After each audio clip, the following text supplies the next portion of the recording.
আর আমার স্বামী যদি এখানে অপমানিত হয় তাহলে আপনি পায়েলকে ভুলে যান। মা দুর্গার সামনে দাঁড়িয়ে আমি বলছি, জীবনে কোনোদিনও আপনার পায়েলের সাথে বিয়ে হবে না।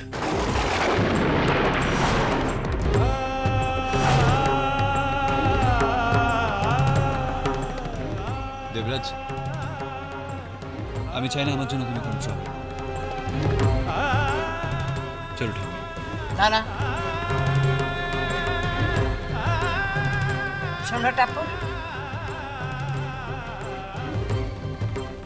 তোমাকে প্রথমে দেখে মনে হয়েছিল তোমার ভেতরে ভগবানের অংশ আছে, কিন্তু কোনো দেবী যে এতটা ভয়ঙ্কর হয়ে উঠতে পারে সেটা সত্যি আমি ভাবতে পারিনি। বোম্বা তোমাকে সব কিছু দিয়ে ভালোবেসেছিল, তার প্রতি তুমি এতটা অন্যায় করলে কেন? তোমার ভালো কোনোদিন হবে না, দেখো তুমি।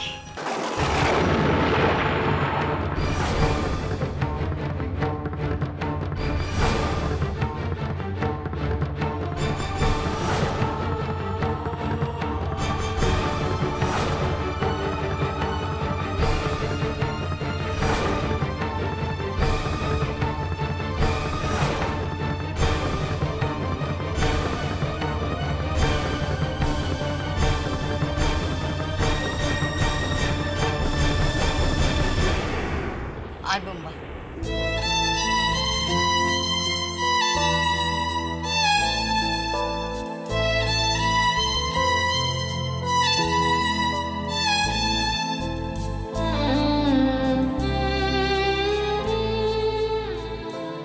আই এম সরি ম্যাডাম, আমি আমার কথা উইথড্র করে নিচ্ছি। কি এবার তো আপনার ননদের সঙ্গে আমার বিয়ে দিতে কোনো আপত্তি নেই? আপনার সাথে? আপনার মতো কিরকিটির সঙ্গে যে বারবার রং পাল্টায়? সন্দীপ,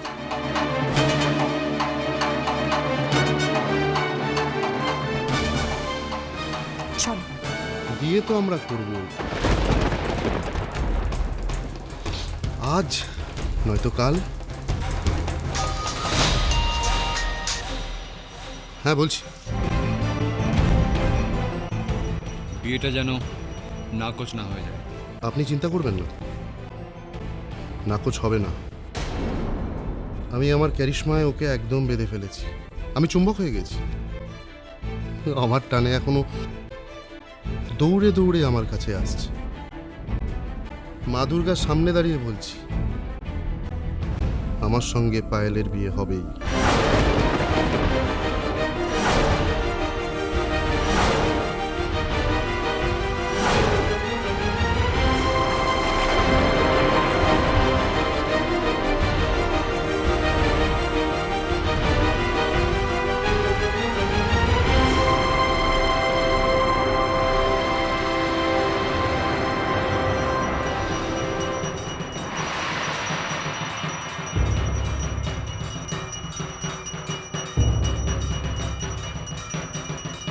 আমি জানি না আপনি ফোনে কার সাথে কথা বলবেন, কিন্তু আমি আজকে মা দুর্গার সামনে শপথ করছি, পায়েলের সাথে আপনার বিয়ে হতে আমি দেব না।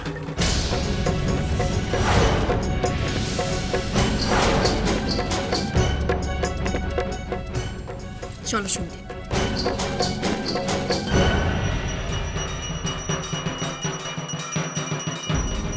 আমি তো কিছু বুঝতে পারছি না, তুমি তো নিচে বিয়ের সম্বন্ধে ঠিক করেছো। আমি বারবার তোমাকে এটাই বোঝাবার চেষ্টা করছি, আমি রাজি হইনি, আমি সম্বন্ধ করিনি। তোমার বস এটা অ্যাক্টিং করছে। তোমার বসের নিশ্চয়ই কোনো মতলব আছে, সাপের থেকেও বেশি বিষাক্ত। আমার মনে হয় যে উনি আমাদের পরিবারটা ধ্বংস করতে চাইছেন।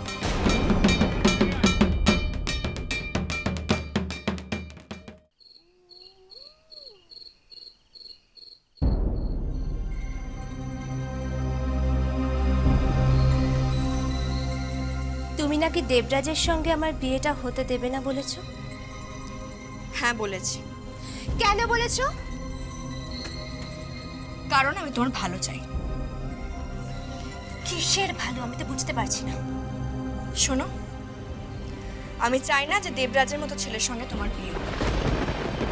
তুমি আমার ননদ হও, তোমার প্রতি আমার একটা দায়িত্ব আছে। আমি আমার চোখের সামনে তোমার জীবনটা নষ্ট হতে দিতে পারি না। বাবা, এতে দেখছি মায়ের চেয়ে মাসির দরদ বেশি। আমার পিসি ভাবছে না, আমার দিদিরা এটা নিয়ে ভাবছে না, আমার দাদা ভাবছে না, তোমার দরদ একেবারে উঠলে উঠলো। হ্যাঁ, উঠলে উঠলো। শোনো পায়েলদি, তুমি তুমি যাদের নাম বললে না, তারা কখনো তোমার কোনো খবর নিয়েছে? তুমি কি খাচ্ছো, তুমি কি পড়ছো, তুমি কিভাবে চলছো, কোনোদিনও খবর নিয়েছে? কিন্তু আমি যবে থেকে এই বাড়িতে এসেছি না, তবে থেকে আমি তোমার খবর নিয়েছি। প্রতিটা কাজে আমি তোমাকে সাহায্য করেছি। তোমরা সবাই না একই ছাদের তলায় থাকো, কিন্তু তোমরা কেউ কারোর ব্যাপারে ইন্টারেস্টেড নও। কেউ ভালো আছে না খারাপ আছে, কারোর কষ্ট হচ্ছে না ভালো লাগছে, তোমরা কেউ কিচ্ছু জানো না। আমি চাই যে এই বাড়িটা একটা পরিবার হয়ে দাঁড়া, একটা পূর্ণাঙ্গ পরিবার হোক। সেখানে সবাই একসঙ্গে থাকবে, ভালো থাকবে, অন্যের দুঃখে কষ্ট পাবে, কোনো আনন্দ হলে সবাই একসঙ্গে উপভোগ করবে। আর আমি তোমাকে এই পরিবারের ভিতরে ভাবি বলে চাই না যে দেবরাজের মতো ছেলে এই বাড়ির জামাই হয়ে আসুক। তোমার চাওয়া না চাওয়ায় কিচ্ছু যায় আসে না। আমি দেবরাজকেই বিয়ে করবো, দ্যাটস ফাইনাল। শোনো, তুমি এখন কোথায় যাচ্ছ? পার্টিতে। এই শোনো, বলছি যে আমার ইয়াররিংসটা ম্যাচ করেছে। কোথায় যাচ্ছ বললে? পার্টিতে, নাইট আউট জাস্ট। কার সঙ্গে যাচ্ছ? অফকোর্স দেবরাজের সঙ্গে। তুমি যাবে না। আমি যাব। তুমি যাবে না। তুমি বুঝতে পারছো না, দেবরাজ তোমাকে নষ্ট করার চেষ্টা করবে। আমি কোনো খেলনা নই, আমি একজন ম্যাচিউর লেডি। আমাকে যাই হোক, আর তাছাড়া আমি দেবরাজকে ভালোবাসি।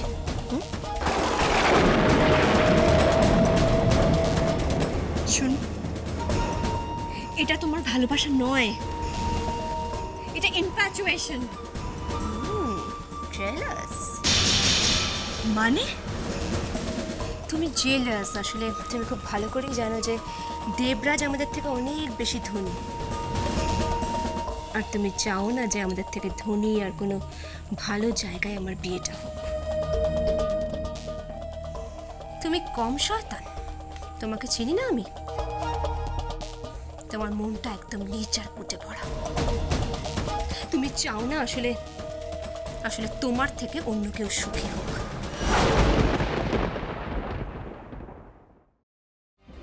আপনি কি কথা বলছেন মা? আপনাকে সবাই মানে। তুমি তো মানো না। মা,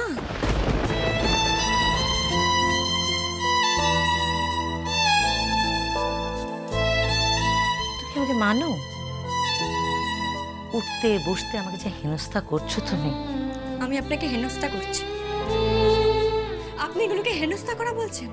হ্যাঁ, না।